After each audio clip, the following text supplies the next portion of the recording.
Salve galera do Plano Enem, eu me chamo Otto Barreto, sou professor daqui da casa e convido mais uma vez meu grande amigo Felipe Loureiro. Fala Otto, bom dia, prazer estar aqui. Sempre bem-vindo. E galera, vamos dar continuidade ao nosso projeto História e Copas do Mundo junto dos regimes totalitários. Deixe seu like, inscreve no nosso canal e vamos começar a falar mais uma vez sobre a Copa de 1934.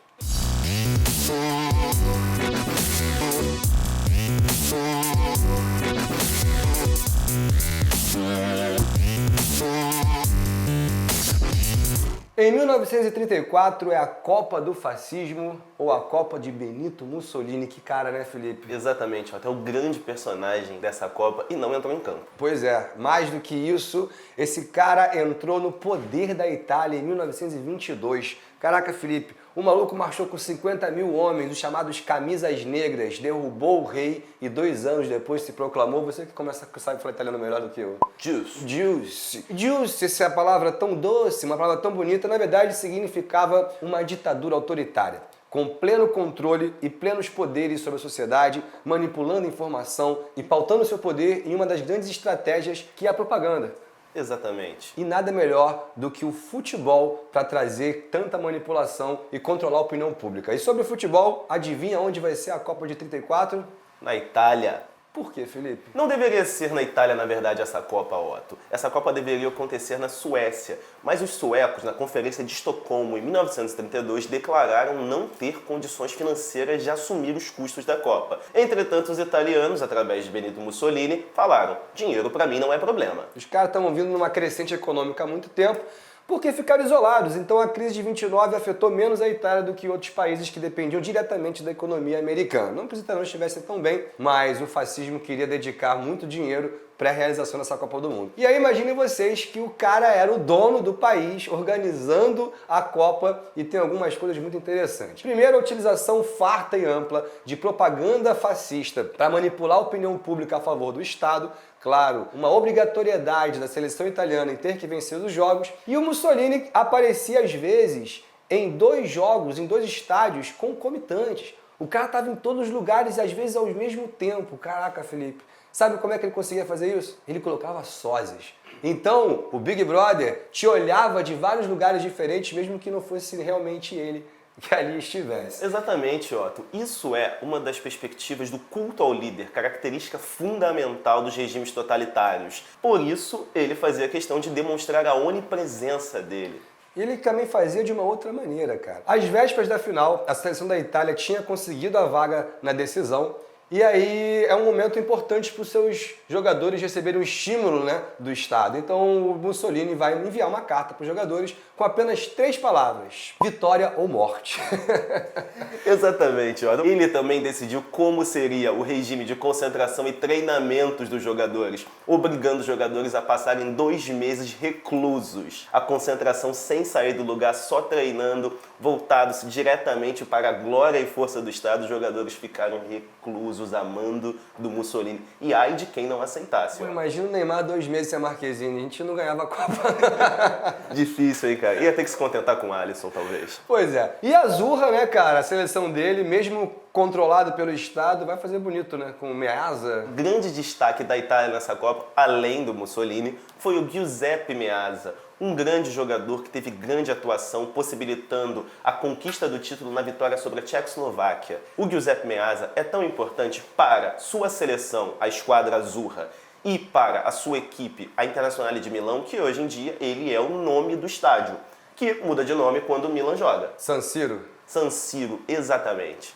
Galera, e o Brasil na Copa de 34? A pior apresentação da seleção canarinho. Mais uma vez, nós mantínhamos a divisão dentro da nação. A Federação de São Paulo, novamente, dizia não para a Confederação Nacional, a CBD, e não vai permitir que os jogadores fossem convocados também para a seleção. Mas isso chegou a níveis piores, né, Felipe? Inclusive, Otto, a Federação Paulista ordenou que os jogadores convocados fossem para uma fazenda no interior e colocou seguranças armados em volta dessa fazenda para que esses jogadores não pudessem sair e disputar a Copa do Mundo de jeito nenhum. Gente, olha o nível que São Paulo me faz. Os caras prenderam os jogadores e colocaram seguranças para não deixar os malucos defenderem a pátria na Copa do Mundo. Mais uma vez, Fizemos a seleção com base de jogadores do Rio de Janeiro e novamente tivemos um problema enorme, na verdade não novamente, mas agora uma primeira vez que o Brasil vai jogar uma Copa do Mundo na Europa, é a primeira vez que acontece uma Copa na Europa, e são 16 dias de viagem, sem nenhum tipo de controle, então